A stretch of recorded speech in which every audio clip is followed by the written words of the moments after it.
ऐसा राज जो अगली सुबह पूरी दुनिया के सामने आने वाला था। और यहाँ इस नंबर 8 की अहमियत समझना बहुत जरूरी है। देखिए, जब पूरा शहर गा रहा था, नाच रहा था, तब कुछ लोग बड़ी बड़ी और भारी ड्रिलिंग मशीनों से ठीक 8 इंच, जी हाँ 8 इंच मोटी ठोस कंक्रीट की छत को लगातार चीर रहे थे। वो भी इतनी चालाकी से कि किसी को कानो कान खबर तक नहीं हुई। उनका ये रास्ता सीधा जा रहा था साउथ मालाबार ग्रामीण बैंक के स्ट्रांग रूम की तरफ। अब यहाँ सबसे बड़ा सवाल ये उठता है कि भाई इतनी भारी भरकम मेहनत आखिर किस लिए? तो जवाब है ये नंबर 80। ये लोग उस स्ट्रांग रूम के अंदर रखे 80 किलोग्राम से भी ज्यादा सोने के लिए सब कर रहे थे। जरा इमेजिन कीजिए इस मात्रा को, 80 किलो सोना, वो भी एक छोटे से कस्बे के एक साधारण से बैंक में। और अगर उस भारी भरकम सोने और वहां रखे कैश को मिला दिया जाए तो उसकी कुल कीमत का आंकड़ा कुछ ऐसा दिखता है, पूरे 8 करोड़ रुपए। 2007 के हिसाब से अगर सोचें तो ये कोई मामूली रकम बिल्कुल नहीं थी। ये सच में एक ऐसा खजाना था जिसे पाने के लिए इन अपराधियों ने हर हद पार करने की ठान ली थी। और ये टाइमलाइन बड़ी खूबी से दिखाती है कि इस पूरी योजना को कितनी परफेक्ट टाइमिंग के साथ अंजाम दिया गया। देखिए, 29 दिसंबर शनिवार की शाम ठीक 6 बजे बैंक बंद होता है। इसका सीधा सा मतलब था कि लुटेरों के पास सोमवार सुबह तक का एक बहुत ही लंबा, शांतिपूर्ण और सुरक्षित समय था। 31 दिसंबर की रात को उनकी ड्रिलिंग अपने चरम पर पहुंच जाती है। इधर उन्होंने एक नकली रेस्टोरेंट के उद्घाटन की तारीख भी 8 जनवरी तय कर रखी थी, ताकि बाहर किसी को भी कोई शक न हो। और फिर आता है सोमवार की सुबह का वो पल जब सदी के इस सबसे बड़े अपराध का पर्दाफाश होता है। भाग 2, द बॉलीवुड मास्टर प्लान। तो आखिर इतना शातिर प्लान बनाया किसने? इतनी सटीकता, इतनी हिम्मत आई कहां से? इस हिस्से में हम यही समझने वाले हैं कि कैसे सिर्फ एक बॉलीवुड फिल्म ने इस पूरी खौफनाक डकैती की स्क्रिप्ट लिख डाली थी। मिलिए इस पूरी कहानी के असली विलन से, जोसेफ, जिसे दुनिया बाबू के नाम से जानती थी। अब बाबू कोई ऐसा वैसा सड़क छाप चोर नहीं था, वो एक प्रॉपर मास्टरमाइंड था। उसका सपना था एक ऐसी डकैती करना जिसे पूरी दुनिया हमेशा याद रखे। और आपको जानकर हैरानी होगी कि उसे अपना ये पूरा ब्लूप्रिंट मिला बॉलीवुड की मशहूर फिल्म धूम से। बिल्कुल सही सुना, एक काल्पनिक थ्रिलर फिल्म ने उसे भारत की सबसे शातिर डकैतियों में से एक को अंजाम देने का पूरा आइडिया दे दिया था। भाग 3, अ फेक रेस्टोरेंट कवर, यानी एक नकली रेस्टोरेंट की आर्ट। बाबू इस बात को बहुत अच्छी तरह से समझता था कि बैंक के मेन दरवाजे से अंदर घुसने की कोशिश करना बेवकूफ़ी होगी। वहां तगड़ी सिक्योरिटी थी और पकड़े जाने का खतरा बहुत ज्यादा था। इसलिए उसने एक ऐसा सॉलिड कवर तैयार किया जिस पर कोई आसानी से शक कर ही नहीं सकता था। इसकी प्लानिंग सच में किसी फिल्म के सीन से कम नहीं है। स्टेप 1, उसने एक झूठा नाम बताकर बैंक के ठीक नीचे वाली खाली जगह किराए पर ले ली, जहां कभी पहले एक रेस्टोरेंट हुआ करता था। फिर स्टेप 2, उसने शटर गिराकर बाहर एक बड़ा सा अंडर रेनोवेशन यानी मरम्मत का काम चालू है का बोर्ड टांग दिया। स्टेप 3, मुख्य गेट के जितने भी शीशे थे उन सब पर अखबार चिपका दिए गए ताकि बाहर से कोई भूल कर भी अंदर न झांक सके।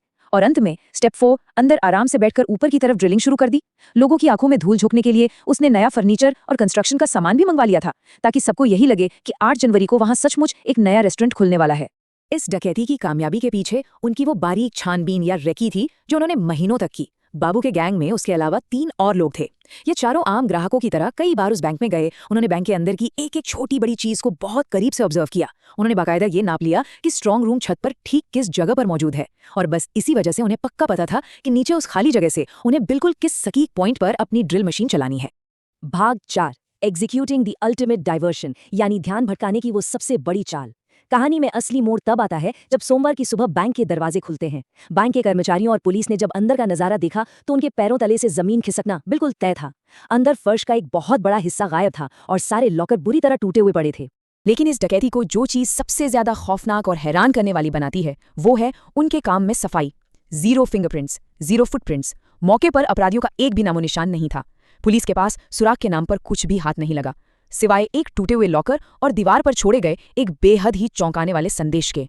दीवार पर चमकीले लाल रंग से लिखा था, जय माओवादी। अब यहाँ ध्यान देने वाली सबसे खास बात यह है कि इस डकैती का किसी भी राजनीतिक या चरमपंथी विचारधारा से दूर दूर तक कोई लेना देना नहीं था।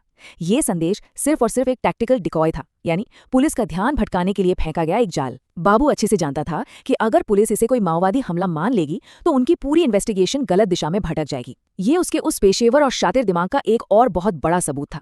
भाग 5, cracking the call records.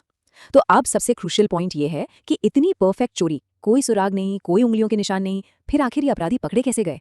Police की जांच आगे कैसे बढ़ी? यहीं पर एंट्री होती है पुलिस की उस जबरदस्त सूझबूझ और उनके बिछाए गए एक ऐसे जाल की जिससे बच निकलना बाबू जैसे मास्टरमाइंड के लिए भी नामुमकिन हो गया।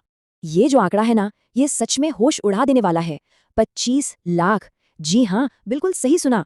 पुलिस ने उस इलाके और उस समय के दौरान किए गए करीब 20 से 25 लाख फोन कॉल्स का पूरा डेटा खंगाल मारा। जरा सोच कर देखिए, 2007 के उस दौर में बिना किसी एडवांस्ड एआई या मॉडर्न तकनीक के इतने विशाल डेटा को एनालाइज करना कितना मुश्किल रहा होगा। लेकिन पुलिस ने हार नहीं मानी। लाखों कॉल्स के इस भारी भरकम जाल को बुनकर आखिरकार उन्होंने उन चुनिंदा नंबर्स को ट्रैक कर ही लिया जिन्होंने इन शातिर अपराधियों को सीधा सलाखों के पीछे पहुंचा दिया। तो आज के इस विश्लेषण के अंत में एक ऐसा सवाल है जो सच में सोचने पर मजबूर कर देता है। जब कोई काल्पनिक फिल्म हमारी हकीकत को इस हद तक प्रभावित कर सकती है तो असल जिंदगी की ये स्क्रिप्ट आखिर लिख कौन रहा है? क्या ये सिर्फ एक अपराधी का खुराफाती दिमाग था, या हमारे समाज का वो आईना जहां कल्पना और जघन्य अपराध के बीच की लकीरें एकदम धुंधली पड़ जाती हैं? ये एक बहुत ही गहरा विषय है। आज की इस चर्चा में हमारे साथ जुड़ने के लिए आपका बहुत बहुत धन्यवाद।